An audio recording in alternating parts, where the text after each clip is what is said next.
O Bitcoin chegou a bater 80 mil dólares nos últimos dias e no meu último vídeo gravado antes de ir para Bariloche, eu chamei atenção para esse detalhe aqui. Baixíssima volatilidade indica que, em algum momento próximo, o Bitcoin decidiria o seu caminho, tomaria alguma decisão. E, pois bem, a decisão foi tomada, ele subiu mais de 17 mil dólares, só que não foi por sorte. E digo mais, a maioria das explicações que circulam por aí contam apenas o final da história. A história completa começa longe do gráfico, passa pela guerra, pelo petróleo, pelo Japão e termina dentro do Tesouro Americano. Se você quer entender melhor esse movimento de maneira completa para ficar preparado para o que vem a seguir, é só me aguardar logo após a vinheta. Agora sim, seja muito bem-vindo a mais um episódio aqui na Liga Cripto. Eu estou de volta, me chamo Mário, a gente estava em Bariloche, eu, Rodrigo e Igão.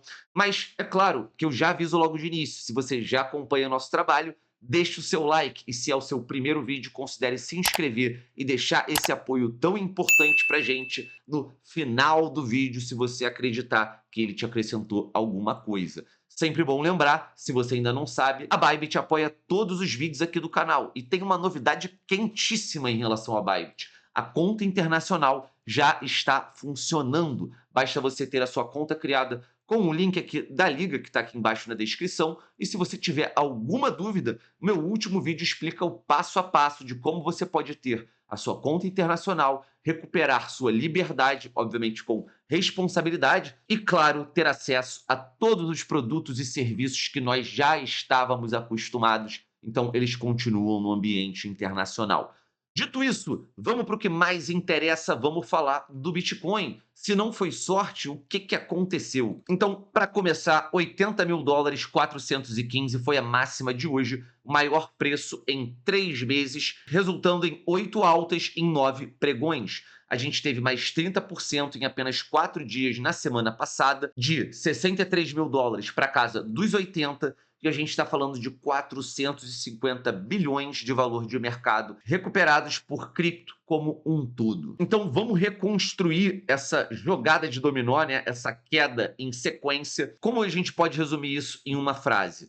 Basicamente, a guerra fechou o Estreito de Hormuz, encareceu o petróleo estressou o Japão, que é o maior credor dos Estados Unidos, e para impedir que Tóquio despejasse títulos americanos, o Tesouro prometeu comprar o problema com dinheiro novo. E foi essa promessa, não o Fed, que acendeu esse rally. Porque, família, o que é dinheiro novo? É impressão de um novo papel moeda. Agora vamos para o gatilho. Na quarta-feira, dia 19 de agosto, o dia em que a aposta explodiu. Na manhã a gente teve uma reunião cripto na Casa Branca. No mesmo dia, o Tesouro anunciou a recompra de títulos e às 20 horas, nada mais, nada menos que 941 milhões de dólares vendidos que foram liquidados.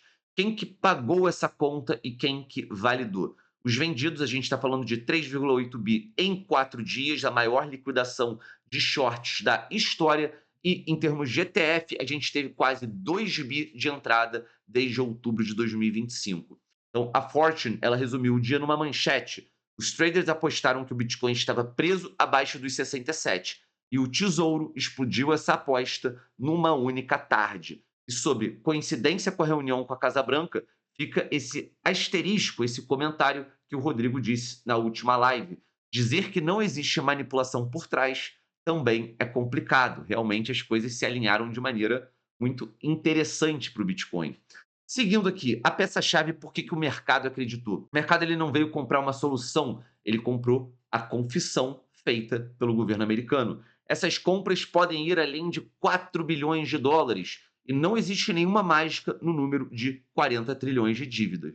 É só um número, pode subir, não tem problema. Essa foi a frase do Scott Bessent, simplesmente o secretário do Tesouro americano. Então o que o mercado comprou foi a confissão de que o governo americano vai usar dinheiro infinito para se salvar, e ativos escassos são onde esse dinheiro deságua. Quem subiu junto nesse rally também foi o ouro, chegou a 4.600 dólares, a prata voltou a 70 dólares aproximadamente, mais de 5 trilhões em metais num único mês, e o Bitcoin, nesse mesmo motivo, ele chegou a US$ 80.000.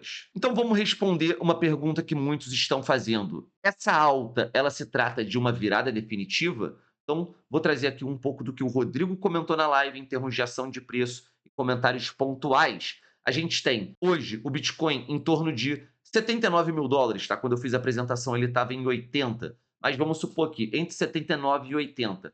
A linha que decide é o fechamento semanal. A gente está falando do Bitcoin fechar acima de US$ 83.000. Isso sim seria ali um belo gatilho, um belo catalisador de alta. Então, voltando aqui, reparem que a gente sai de 82 a 57 e a gente recupera também desse ponto, desse fundo, né, até o momento, até os 80.400. Para a gente falar de alta decisiva, o ideal era, como o Rodrigo comentou, fechar acima dos US$ 83.000. O novo chão, né, que era o teto antigo, teto que virou chão, o que é isso? É resistência que virou suporte. A gente está falando dessa casa dos 74 aos US$ 75.000, trazendo ali os dois lados com honestidade. Nenhuma alta superior a 30% do fundo deixou de encerrar um bear market. E essa já passou dos 32%. Mas enquanto uma semana não fechar acima dos 83 e apagar essa outra pernada, né, de baixa, tudo isso ainda é um senhor pullback. Trazendo um contrapeso, né, antes da gente gritar bull market, né, sabendo ainda que a gente não superou os US$ 83.000, vamos falar de calendário. Em 2014, a gente teve menos 50% depois da eleição americana. Em 2018, menos 50% uma semana após a eleição. E em 2022, menos 25% nesse mesmo período. Então, basta a gente estar de olho e ciente que entre outubro e novembro de 2026, a gente tem essa mesma janela que a gente teve em 2014, 2018, 2022, e não dá para cravar que vai ser igual, mas fica aquela pulga atrás da orelha, ainda mais sem esse fechamento acima dos 83. Vale ressaltar também, isso aqui foi algo que eu tirei do vídeo do Benjamin Cohen, acho que ele fez há uns 5 dias atrás, que em outubro de 2019 a gente teve uma alta de 40% em 2 dias, depois 18% acima da média de 200, e o novo fundo foi 31 dias depois desse acontecimento. Por isso eu destaco esse recado do Rodrigo, mesmo em um mercado eufórico. Se o Bitcoin cair em outubro, ninguém estava errado. As pessoas só estavam certas no tempo gráfico errado. Agora, família, vamos falar um pouco do que vem pela frente, já que a gente entendeu como a gente chegou até aqui. Então, a gente tem 3 testes antes do domingo decisivo, em termos de fechamento.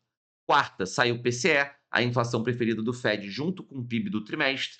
Sexta, dia 28, a gente tem Kevin Warsh falando em Jackson Hole, às 11 horas, no primeiro simpósio dele como presidente do Fed. E domingo, dia 30, a vela semanal fecha a noite e responde a pergunta desse vídeo. Ou nada mais, nada menos que um senhor pullback. Para a gente concluir esse vídeo, família, eu tenho aqui a minha opinião, a opinião da Liga. Esse rally dos 80 mil não nasceu no gráfico, nasceu na promessa de dinheiro infinito. Então, essa é a conclusão que os dados sustentam. O Bitcoin ele subiu junto com o ouro e com a prata, porque o Tesouro Americano confessou que vai imprimir o que for preciso. E a partir daí, a régua é uma só. Acima dos 83 mil, no fechamento de domingo, a reversão vira tese oficial. E se seguirmos abaixo desse valor, segue sendo o maior pullback do ciclo, com a história pedindo respeito até novembro. Passando a régua aqui, família, se você curtiu as informações desse vídeo, é agora o último momento para você deixar o seu like, a Liga agradece, ativa o sininho e fique por dentro de todas as novidades do mercado cripto em um dos melhores momentos da história para você estar por dentro desse mercado. Fico por aqui, grande beijo, grande abraço, muito obrigado pela sua audiência e até quinta-feira. Valeu, família!